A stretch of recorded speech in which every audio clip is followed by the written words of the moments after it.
Have you ever traveled through time? We do it every day. Asgardia is a country with a population of more than 1 million people from more than 200 countries on Earth. Asgardia gives everyone equal opportunities, no matter what their earthly status is. It is possible to create and live in the future right now. Are you ready?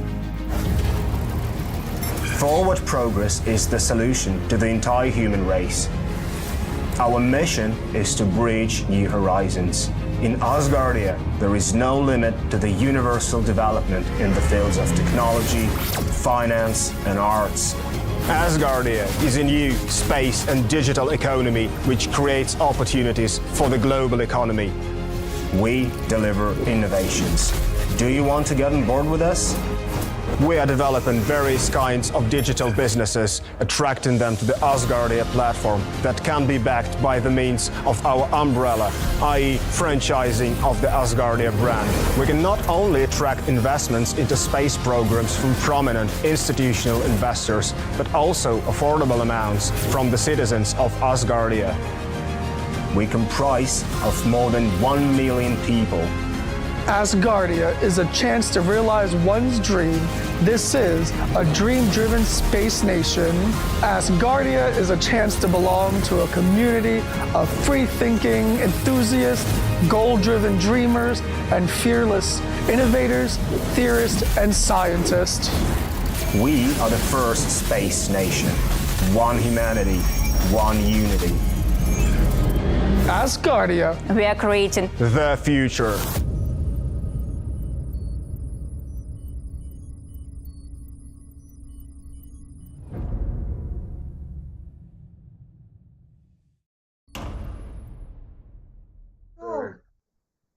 It's cold here. We just had the cold, but it left, and now we got hot. I have 29 degrees here. Perfect. Well, you know, the weird thing is we had like that, and well, just before that hit, we had these big storms come in. There were like 20 some tornadoes, and then really bad weather. But the day before, it was like 75 degrees outside, 75 to 80. And then all of a sudden, the temperature dropped down, and then it got down into the 20s, and then it snowed, and then and today the temperature's back up in the 70s. So, you know, Isn't it spectacular? So diverse. you can't set your clock by the weather anymore because it's going to do all kinds of weird stuff nowadays. Oh my God.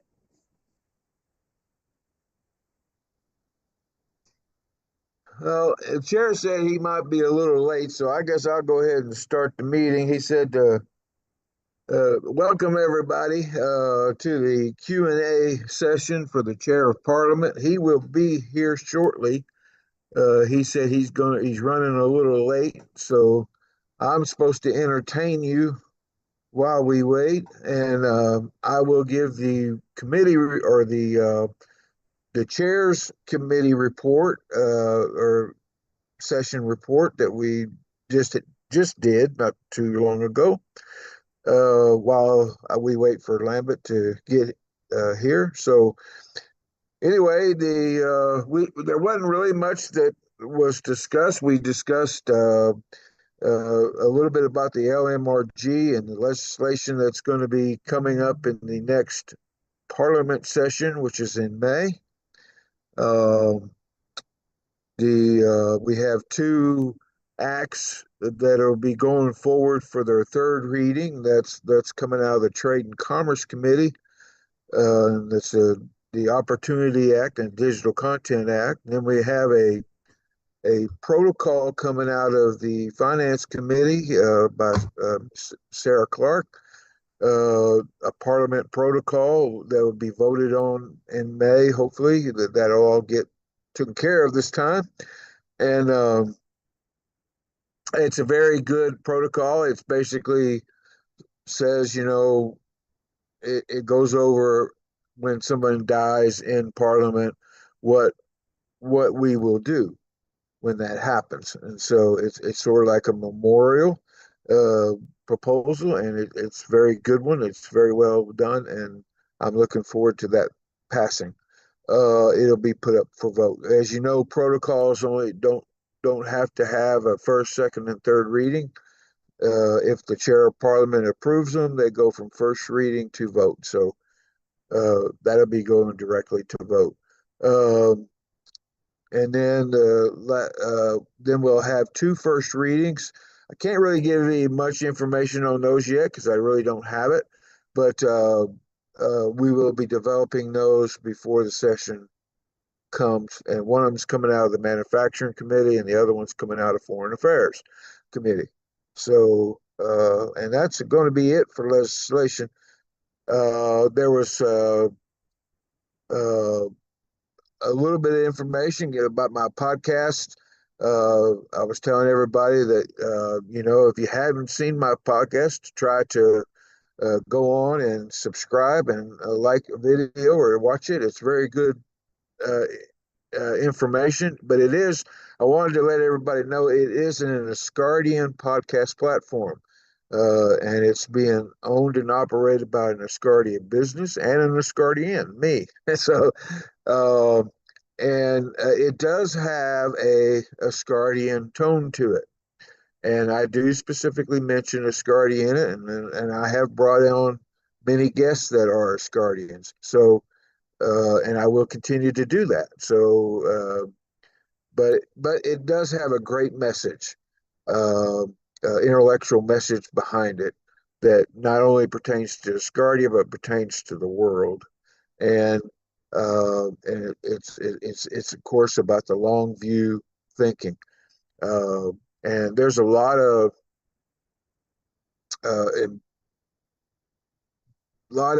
great people in the United States and all over the world that do a lot of talks, TED Talks and what have you, that that anchor their views around this long view thinking, and these are the kind of people that I use a lot of their information in my podcast as well. So it's very intellectual, very and in some cases scientific, very historical, and it's all fact based, and there's no it's not, we're not trying to point fingers or blame or do any of that stuff, or we're not chasing headlines.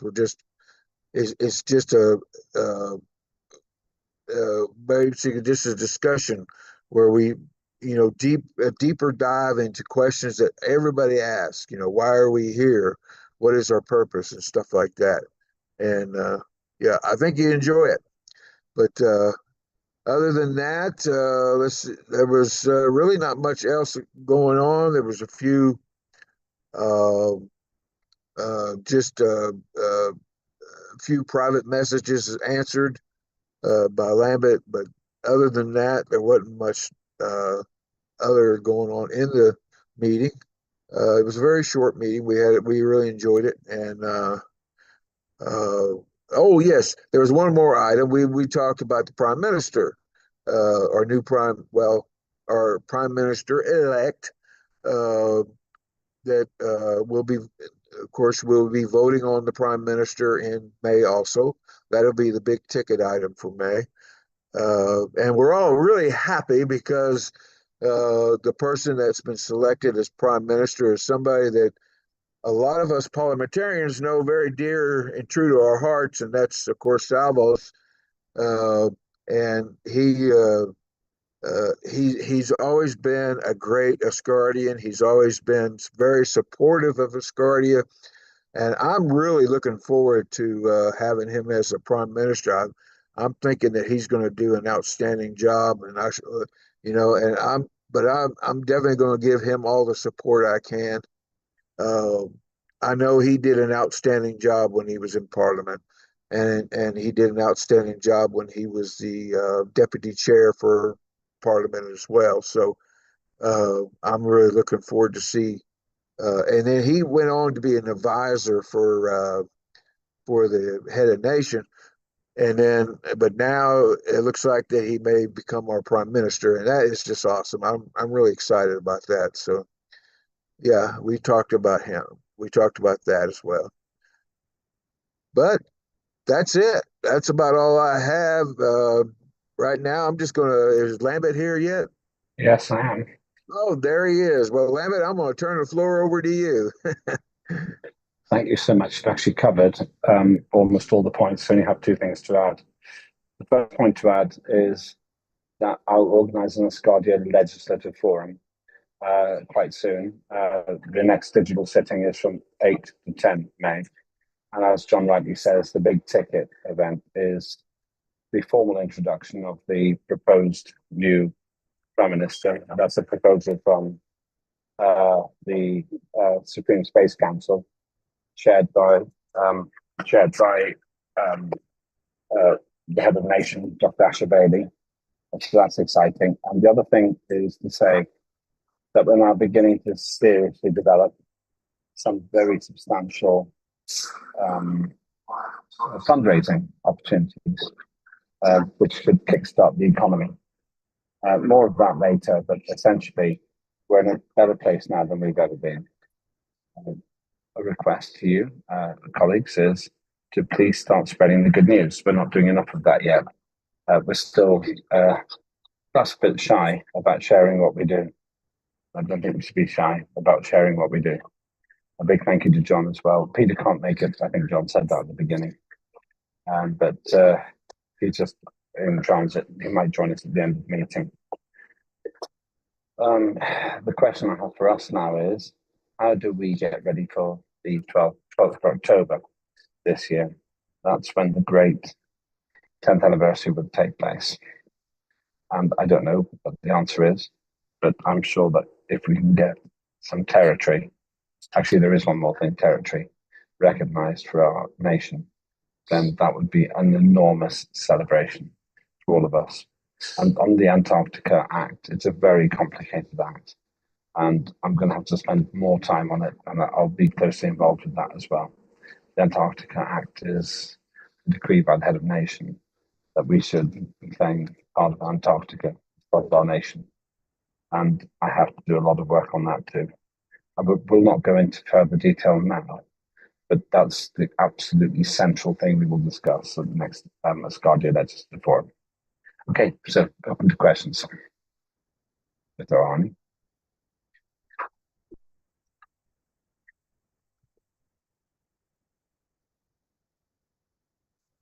The chair's meeting was very lively. Perhaps all the questions were asked there. Okay, let me ask you two questions. I'm sorry, I'm in transit at the moment, but you're muted, John, if you're talking. The two questions I said Sarah's got her hand up. Okay, Sarah. So questions regarding the Antarctica proposal. Does the chair's participation with the LMRG offer enough support for you guys for us, I guess, to finish it and do it well? Or do we specifically need like a smaller committee or a more condensed committee to make sure that you and John at the LMRG and Peter have these resources that you need? We need a smaller committee, and you're quite right, because this is a huge job, and there are three areas of question. One is Antarctica, and the reason that's relevant is because we were not here when the Antarctica Act was originally voted on. The second thing is, what is our claim specifically in the terms of the Montevideo Convention, which sets for conditions out for being a recognized nation? And the third one is, how do we work with the United Nations to make sure that they're happy with what we're doing rather than angry with what we're doing, because it would be an own goal if the United Nations doesn't recognize what we're doing. Now, that's bigger than any one person, so we have to work together. I've already assumed that you would be on that. Okay, perfect. Thank you. Rodney and John. All right, thank you very much. Well, I don't know why my camera off and up. Sorry. But my question is about what comments has the We can Foreign hear you Affairs fine. Minister? Do you hear me? Okay. What comments has the Yes, we do. We can hear you 100%. yeah, okay. What comments has the Foreign Affairs Minister about the treatment? Is possible to know that? Thank you. Yes, I'll ask him to come and present directly. Now, there's a certain amount of instability at the minute because the Prime Minister needs to speak to all the ministers, so I don't want to control his discussions. But I will ask Salvos to get Nigel to come to present to us. That's one of my action steps. Linda, can you make sure that that's in the list? So to summarize, Nigel, I would like Nigel to present to us, probably at the Asgardia Legislative Forum, but I need to do that through Salvos because I don't have the power to direct ministers. But it's a very good question. John.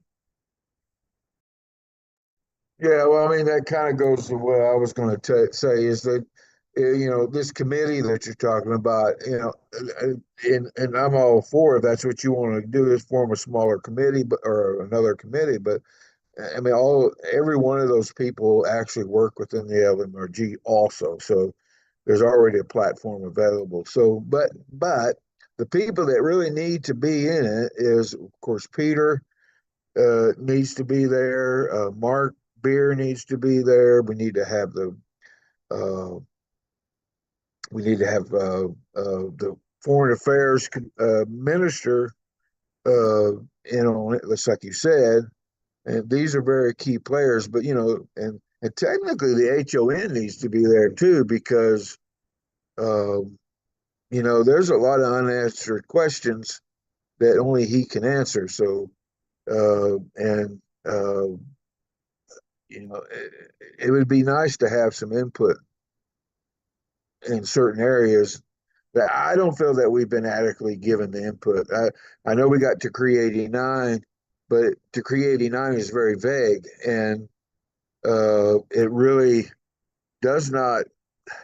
It's very broad, and there's specifics about implementing Decree 89 that need to be explained, because if we do it the wrong way, like you said, we're going to wind up hurting ourselves, and we don't want to do that, and we're going to wind up doing something that we regret later on down the road, and that's not a route that we need to go. So, but anyway, yeah, those are just some of the people I can think of that, and of course yourself and myself, because I am well versed in most everything that surrounds Decree 89 and Antarctica as far as the international part and the UN part. But so I honestly believe that the legislation that I have developed, the framework, it's not a implementation piece of legislation. It's a framework. It's enabling. And so I think it's enough to get started, but it's not going to answer all the, it's not going to directly answer what we need to be answered, but it will open the door and actually allow us time to try to answer all that stuff. So if there's a rush and to get something in on it, then we can do what we already have as just a framework to what's coming next, just like we did with the Education Act. And because there's a lot of specifics about the Education Act that we just could not answer, and probably not going to be able to answer all of it until later on down the road. And I think this act is the same way. I mean, I think there's a lot of information that we're just not going to be able to answer right off the bat. It's going to take some serious coordination with some serious players before we can make those choices. And but if we need a piece of legislation, just a framework to open the door and allow us that breathing room to do that, then what we already have, we'll do that. And so that's my 2 cents. I just wanted to say it.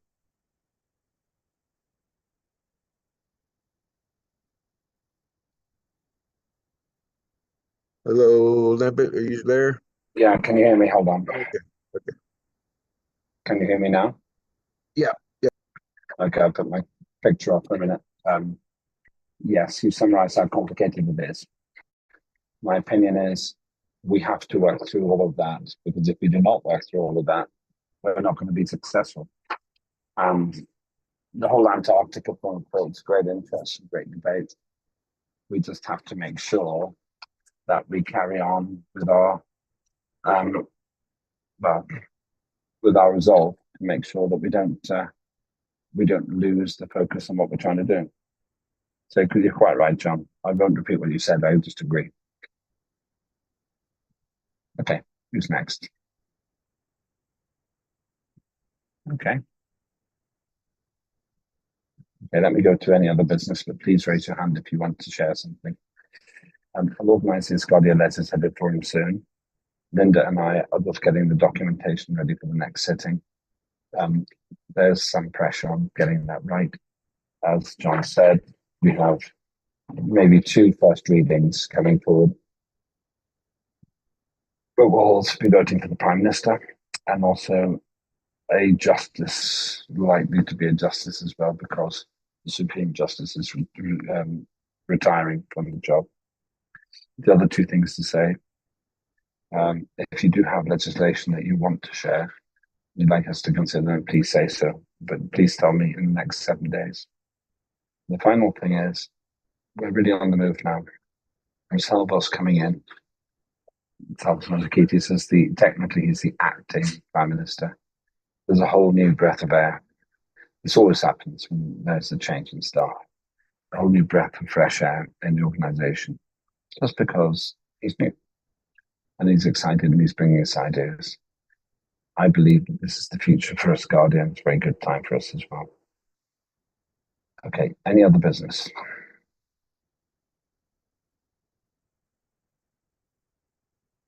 Okay, thank you.